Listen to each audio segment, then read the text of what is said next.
Hello everyone, I am Yive once again to talk a strange Survivor Season 2 back in 2017. My name is Xander and it's the recap show for episode 8. So let's begin. Welcome to the Survivor Sim podcast. So let's begin. To start off, normally I talk about my thoughts on the episode and no, it was a pretty decent episode. Yeah, I am I've definitely got a lot to say about this episode. I want to start by saying I think this episode was completely pointless. Like, no shade to the editors because I want to get them straight in survival one day, but I don't really understand the point of having an immunity challenge when it literally amounts to shit. Like, there were definitely ways they could have done the twist that we saw in this episode way better. But I'll go more into that a bit later into the live. So let's just talk about this episode, what we saw, what my thoughts are on gameplay, all that stuff. So we start this episode and we head back to the Sanger camp. Jericho puts out the fire because his mad Mark went home. And this thing is a bit random to me. I mean, I'm not going to say why it's a bit random for me. Like, I mean, look, in hindsight, not to spoil what happens in the season, but I understand why this is put into the storyline, which you guys will find out later on if you haven't seen this season. However, I do think like it's a good metaphor essentially for what happened in the season. But I do think overall, I'm a little bit like, I don't know. You know what I mean? Like I'm not really understanding that. I think I mean, sure, it's petty, but I mean, it makes good television. I mean, it's funny to look back on in hindsight. So, you know, and if I was one of the people on his tribe and I watched it back, I'd be like, "You put out the fire? What the fuck, man?" But I mean, that's whatever, right? It's hilarious either way. The whole voting based on vengeance. I'm confused how this is vengeance from anyone's perspective except for Sam and Jackie. If anything, vengeance would be if Mark voted out Henry or Jackie or even Sarah due to their betrayal of his closest ally Sam, right? Because the five of them were in an alliance, and then that amounted to nothing. And then Mark got dipped on essentially.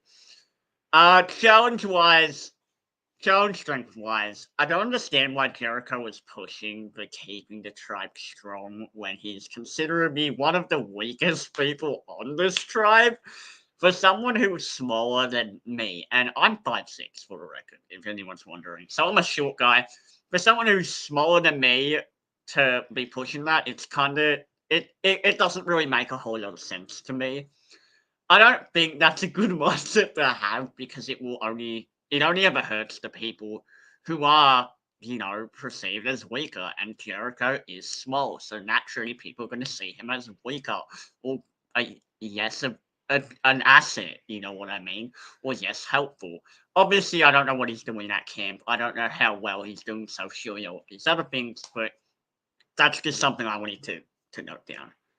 We head back to the Summertown camp, where Yoki says Survivor is the greatest game ever, and how it's the ultimate adventure, and how his head is all over the place, which, understandable, Survivor is more of a game,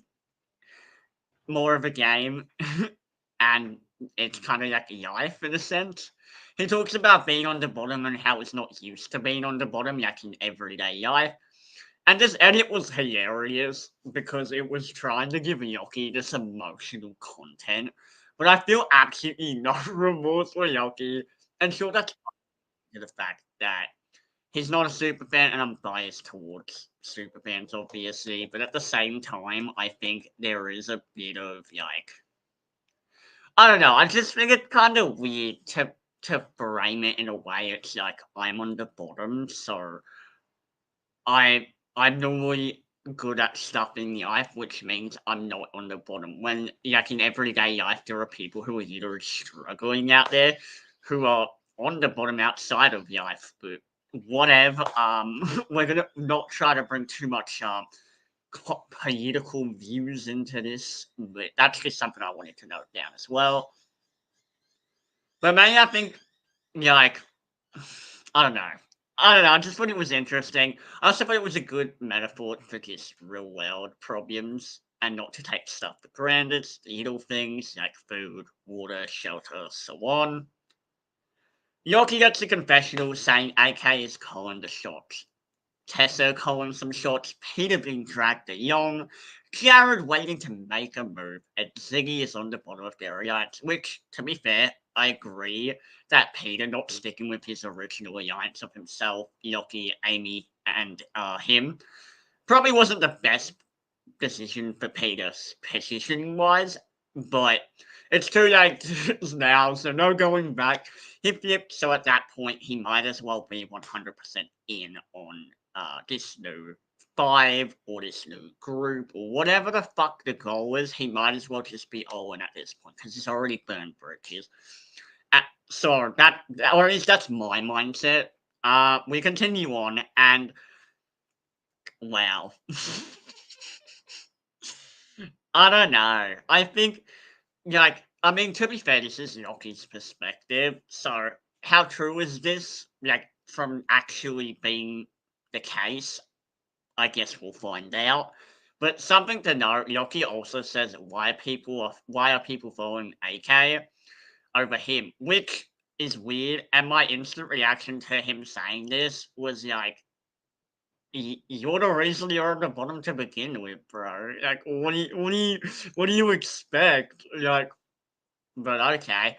Why does he want to be a leader role? Is what I wrote down in my notes as well. Like, publicly, why does he want to be in the leader role? I have no idea. Why would he want to be in that?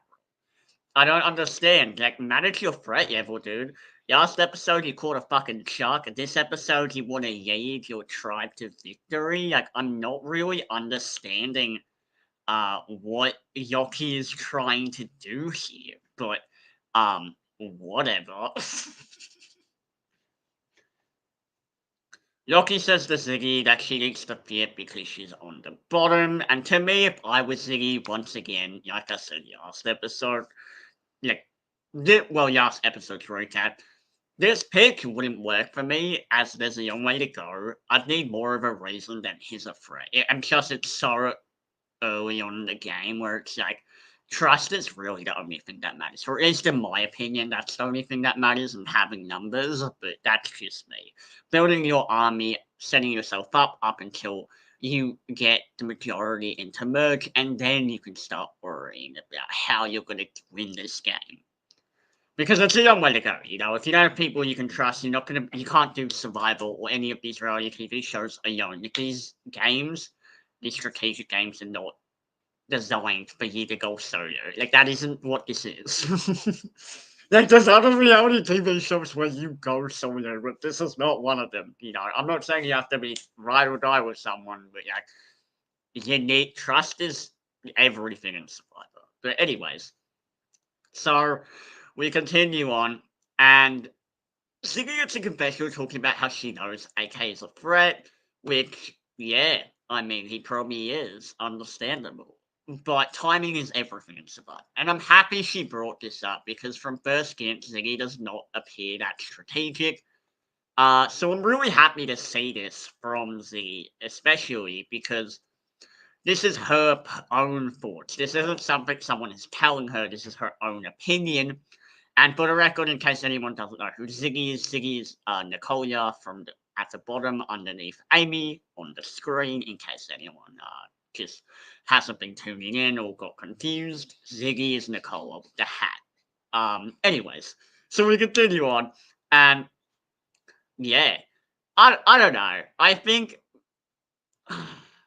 the edit for this season is definitely not making it seem like Peter, Jared, and Ziggy are all actually loyal to AK, or at least from my perspective. It's just they have no reason to rock the boat at this point, which, yeah, the boat's already being rocked, so why are you gonna create more dysfunction in your tribe? You know, that's like unnecessary. And also, their original tribe is down in numbers, essentially, right? They're in comfortable positions. They have no reason to create more chaos, and they need to start being on the same page get that tribe unity going in the event of a swap or a merge, which is going to happen. Yoki also says that Ziggy would be on the top of 4 people as opposed to 5, but what Yoki is missing out on is that even if Ziggy does hypothetically flip, she's on the bottom of that 4 of her, Yoki, Tara, and Annalise. Even if they do manage to pull rocks, well, to pull someone over, essentially. But even if that's then that's gonna be hard because otherwise it'll die and most players won't go to rocks.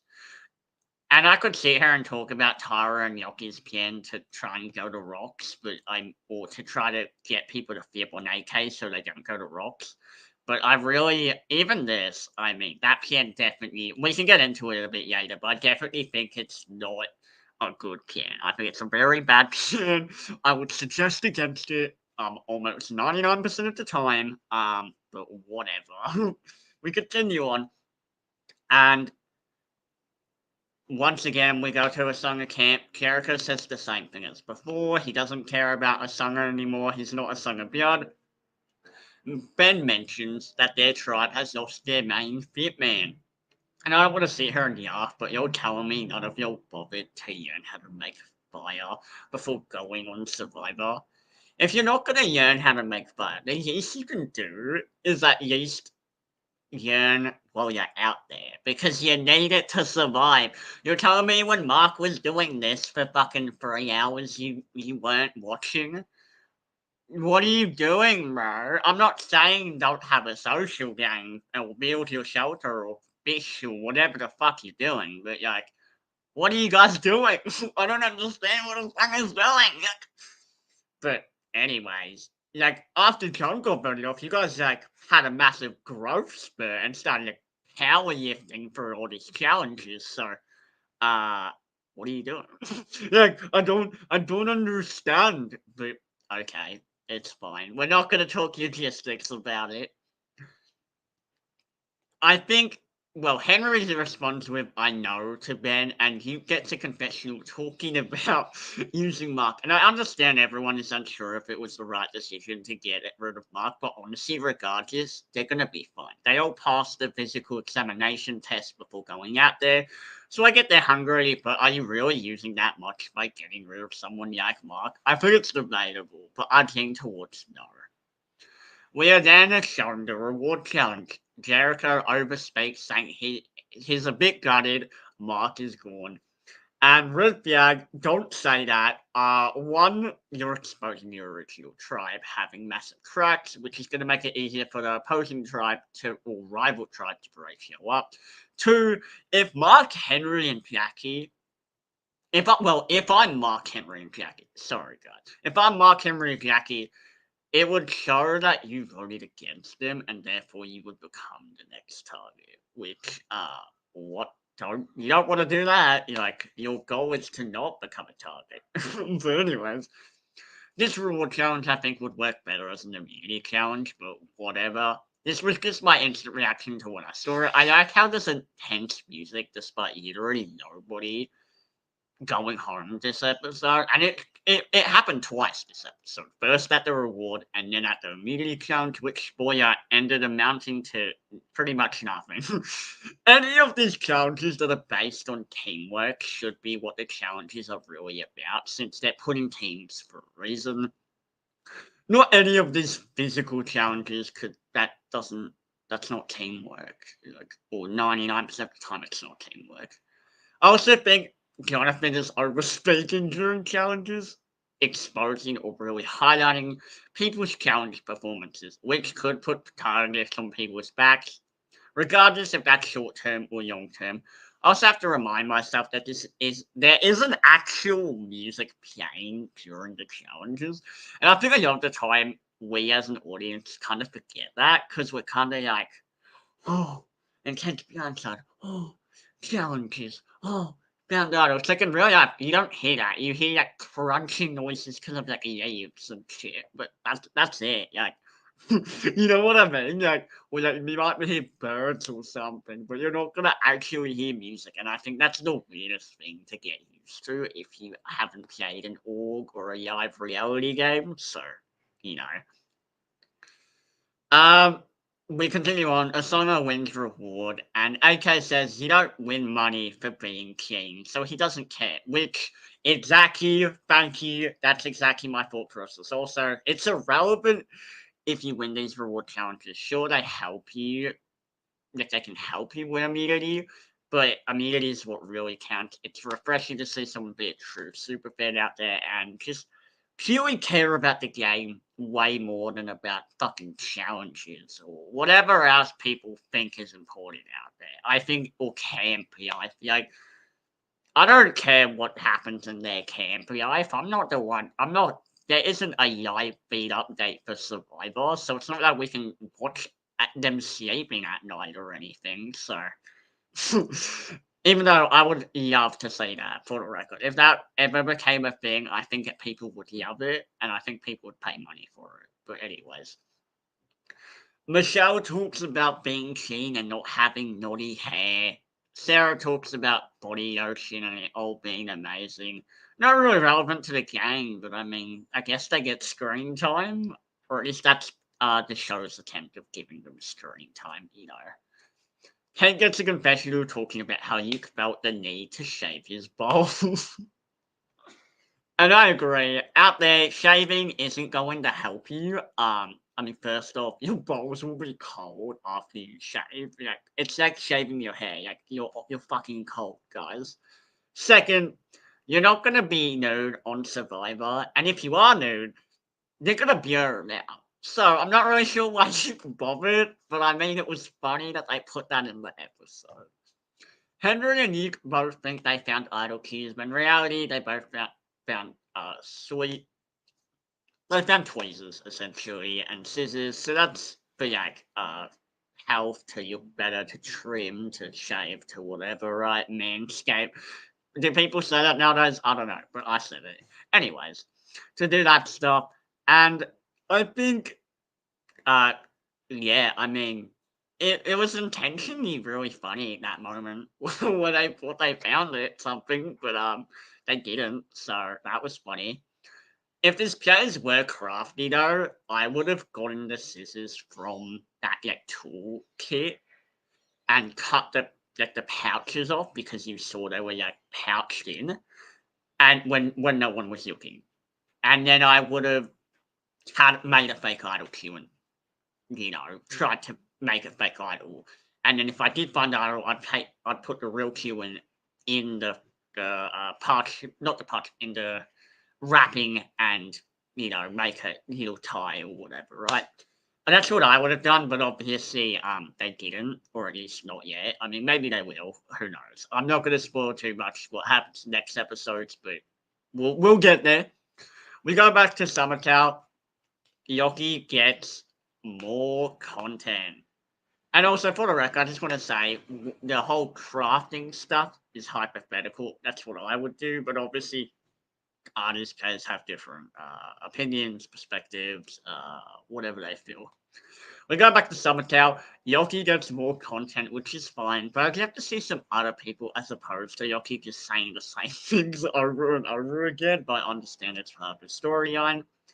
Ziggy and Yoki are tending the fire in the rain, and Ziggy is getting mad that AK is doing nothing while she is doing her best. Yoki capitalizes on this, which in most cases you could call a good move, but to be fair, I think it's more of a fault in AK's game than more of a credit to Yoki, or to credit to Yoki's game specifically. Yoki swears on his mum's grave and then says, she's dead, but you get what I'm trying to say essentially. And I was like, well, that escalated quickly. But also, if this were on your parents, that would sketch me out and I'd want him gone. But that's just me. Um, we go back. Like, you shouldn't need to do that. So the only reason you are doing that is if you're full of shit. Because if we genuinely have that trust, or if they genuinely have that trust, they shouldn't need to do that. We go back to Asanga. It's day 20, and Ben and everyone is struggling to make fire. Zeke says, we'll get fire, and makes it instantly. And my instant reaction would be, well, I say it's day 20, but on the fandom, the Australian Survival fandom page, it says day 20 is when someone gets voted off. So maybe that was filmed on the same day, or maybe the timing is like someone wrote the fandom page wrong or something. By the way, just something I wanted to point out before anyone comes from me and is like, "Oh yeah, no, it's actually this day." No, I've been told two different things. Anyways, so we continue on, or I guess they are one the same thing. It's possible that they both align, but they might. For me, it might just not seem that way. Anyways, I continue on, and wow. We go back to Asanga. Yeah, I said that already. Sorry, guys. Have these amazing notes that I read so I don't forget anything relevant to the episode. Um, yeah, basically my reaction to you making fire would be fuck you. Like, fuck off, you only just now decide to make fire. That would show me he's trying to manage his threat level and therefore make me want him gone. Henry wants you gone, which is good because you wants Henry gone, so it creates a fun back and forth. I'm not sure if he knows Jericho was with you, but maybe he does. It's hard to tell by the edit because we only get a limited amount of like content. We are then shown the immediate challenge in pairs. They race out and unlock a series of gates. They carry heavy slates carrying a tribe mate, and then they use a torch to light a cauldron at the end, using try to vote someone out. Just kidding, this immunity challenge means nothing. I could sit here and rant about how relevant everything in this challenge was, but I won't because this is a recap. I will say this though, as a purist, I ain't a fan of voting people out and rejoining. It only hurts the people running the game, but it is what it is. Nowadays, the eliminations are better formatted, so hope they continue to get better moving forward. Fast forward, Summertail uses immunity. AK and Tara work well together, which is hilarious that Jonathan points this out in the challenge. As not only does Summertail use immunity, but I mean, yeah, it doesn't even matter. AK and Tara have that rivalry, so it's pretty funny when Jonathan's talking about how well they're working together. Once again, every time Annie is. Okay, sorry guys, speak way too fast. Once again, every time Annie speaks, when she's trying to be encouraging, she sounds really sarcastic, and I think she's honestly great cousin. Like I find Annie rewatching this season, I've definitely started to appreciate some of these characters a lot more than I did when I first watched this season. Like, Amethyst is fucking hilarious. I love her. She's amazing casting. I think it's funny to hear someone being so supportive, but it just sounds so fake. It's just like so bad. Um, Forgot to note Michelle saved the challenge for a singer, so that's cool for her to watch. Tara gets a confessional. I mean, she didn't really sit out of the challenge. She did do the challenge. It was more of just like she kind of just sat in a fucking like a horse show thing. But anyways,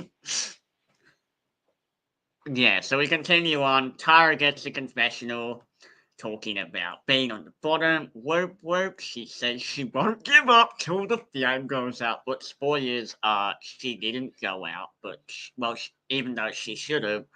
She was just handed a second chance for funsies. I don't think it's fair or fun, but here we are, can't always get what we want. At Summertown Camp, Annie says it's her, Taro Yoki going home, but she can't give up and needs to try to make the best out of the situation she is in. And I love that. I understand playing from the bottom sucks, but as we've seen earlier this season, things can change. So don't give up, players. Yeah, we want to see you fight, you know? Till you fucking win, survive, try to win. Then all of a sudden, Aries has a lot of the ITF in this game, as we see the majority Alliance want to split the votes, 3 votes Tara, 3 votes Yoki, by getting Aries on board, with the girls voting for Tara and the boys voting for Yoki. Aries doesn't want to be number 6, which I get, but at this point, I think she should just do it, unless she thinks people would be it, because and when I say flip, I mean flip on the 5-person alliance that's clearly running the game. Because At this point, she has nothing to fucking use. Like, I mean, she just needs to get to the swap. The swap is coming up. You're on the bottom. You feel you have no power. Even if you tried it, it's clear none of them are flipping. So you might as well just fucking do it. You know, you might as well just save yourself at that point. But obviously it's different perspectives. We then get a Hayera segment where Yoki is asking Finnair and Tara if he should work on the fire or the shelter or if they want food. And I was like, wow. You know, Yoki, that is actually ruinable. That is funny. That is the content that I was saying literally 20 minutes ago, saying that you don't I don't feel remorse for you. That is funny. Like, that makes you an underdog. But what we showed before was you catching a fucking shark isn't making people root for you. Or it isn't mine. Or it wasn't making me root for you. But that's funny, you know. And I want to say, a lot of my opinions, or really all my opinions, aren't based on who these people are personally. This is just based on what I want in characters on my screen and my preferences. Obviously, it's different to personal preference for whoever. But yeah, just for Yoki or any of the players watching who, if they ever do watch this, that's literally just what this is. Anyways, we continue on, and Yoki says that yelling is the best strategy in Survivor. Well, I think this is debatable, but maybe that could be a fun topic for discussion later in the future. Wink, wink. I'm a bit confused by the strategy of potential rocks. Like, I'm not understanding the Yoshi key as opposed to knowing the answer in the sand based on your strong counsel. So you might as well just try to save yourself. But obviously, there's more going on at the actual camp outside the episode than we are seeing in the episode, so they just edited it down quickly. So there might have been other things that I wasn't aware of. Siggy says Tara and AKCI in this game is in her hands, and how she wants, she can decide whose game gets snuffed tonight. And my instant reaction was, you mean their torch? It's a torch. But, okay. And then we got a tribal council. People are calling each other out. We love that. We love to see it. I really love people when they call each other out in Survivor, especially because their answers are way more public, so it's funnier to see people call each other out and their faces when they all go, "We are not together. We're not together. We are not an alliance. We are not." It's like it's so funny to listen to at home. Like, if I'm the production crew watching Jonathan, I'd be trying not to laugh every time that happens. But anyways. Yeah, AK says in rebuttal to Yoki that there's no reason for any betrayal and how a five-person alliance is gonna stick together. And Yoki essentially laughs in his face. Yoki is like, that's exactly what you said about the 8 as well, and he divided that. And my instant reaction to seeing this is, Yoki, you literally voted AK in a cloak blindside. If I was a Yas Tribal Council, for the record, if anyone was wondering, not Yas Tribal Council, but Yas time they went to Summerkel went to Tribal Council. Amy, Anais, Tara, Yoki all voted for AK last time Summerkel went to Tribal Council, and they're in that 8-person alliance. And Yoki is preaching how he's loyal when he literally just showed he isn't loyal. That it kind of I'm a bit mindfucked. Like, I'm trying to process where this is coming from, but anyways. Like, that doesn't make sense to me, Yoki. Like, as a super fan watching it back, I need you to explain how that's not you betraying your alliance. But okay. And yeah, if I was AK, I would have literally highlighted that at Tribal Council, because at that point he's already getting thrown under the bus and called out. So at that point I'd just be like, you literally backstabbed me too. What are you fucking talking about? I saved myself, but didn't do that. Go home because you backstabbed me. And you try to make AK sound like the victim, and to make them into the bad guys. I think that's the best way AK could have framed it. I mean, I guess in hindsight, it doesn't really matter because AK didn't really need to do that, and it could just create more waves and ruin any potential uh, relationships that he could try to salvage. Because sometimes you can try and salvage relationships and work with your enemies, but other times you can't work with your enemies, and it's kind of like, well, I wish we could have worked together, but I didn't trust them enough, and whatever. There's too many bridges burned. Point is, that's what I would have done if I was AK. Tessa Yoki had some banter about Tarzan giving her an idol, and how Tessa was on the bottom. And I really liked how Jonathan asked Tessa specifically, "Hey Tessa, how's it you are on the bottom? What's it like to be on the bottom?" And Tessa basically just goes, "Well, I'm not on the bottom, so not my problem. I had it easier." It's like, my God, Tessa. I mean, I understand that's like a lot of resentment she had for being on the bottom for like 14 days, but like, Tessa is also great casting for the record. But anyways, the votes get read, and I could sit here and explain the votes, but the votes really don't matter. They really don't, because, oh, Ziggy tells her alliance, or off screen, what I think happened was Ziggy told her alliance, aka the five of her, Jared, Peter, AK, and Tessa, hey, yeah, they want me to flip. The minority want me to flip. Yoki, Annalise, and Tara want me to flip and to vote with them. To vote you out, AK, but I'm not doing that. So let's change our vote plan so we don't, because we don't trust Annalise. So that's why the vote was 4-2. As for 4 votes Tara, 2 votes Yoki. Well, no, not 4 votes Tara. Sorry, guys, my bad. Anyways, point is, what really matters. Here I am getting confused because there's numbers left and right. But what you guys really need to know is the votes are relevant. Tara and AK get votes. Yoki gets votes. Tara goes home. Or she gets her torch up, she puts it down. And Jonathan's like, wait, you're voting off another member. So Tara has to sit on this fucking stool in front of everyone, like show and tell.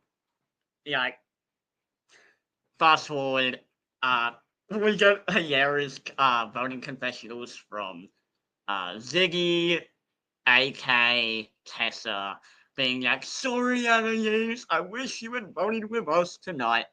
And Annalise also gets voted out. And then neither of their torches get snuffed, which, boring. Are you fucking kidding me? Oh my god. That, it definitely frustrated me watching it, but whatever. And it pissed me off when I watched it the first time, like 7 years ago. And yeah, it's definitely not a good twist. The Australian Survivor does do better twists now. So I don't want anyone from Endemol Shine Australia watching this and thinking, oh yeah, we're not going to cast this dude because he's giving us criticism. I'm giving you constructive criticism. I'm not saying Survivor sucks. I love Australian Survivor. I want to get on. I want to get my drink. However, I do think we need to assess the reality of the situation. The reality of the situation is this is not a good twist. That's just how it is, in my opinion. Yeah. By the way, point is, sorry guys, I'm trying not to go on a massive tangent because, that's not really what this podcast is. I'm here to talk about the episode, not talk about my personal opinions. We continue on, and wow. Yeah, the twist is Annalise and Tara are actually going to a summer beach.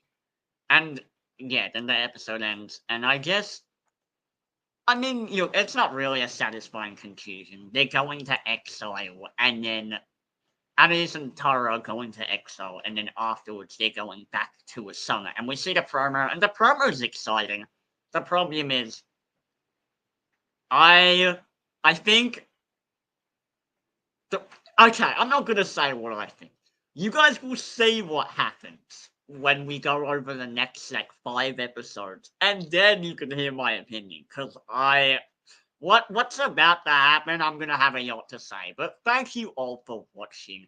And if you want me to talk about anything specifically in Survivor, let me know because that's what this podcast is. So peace out, everyone.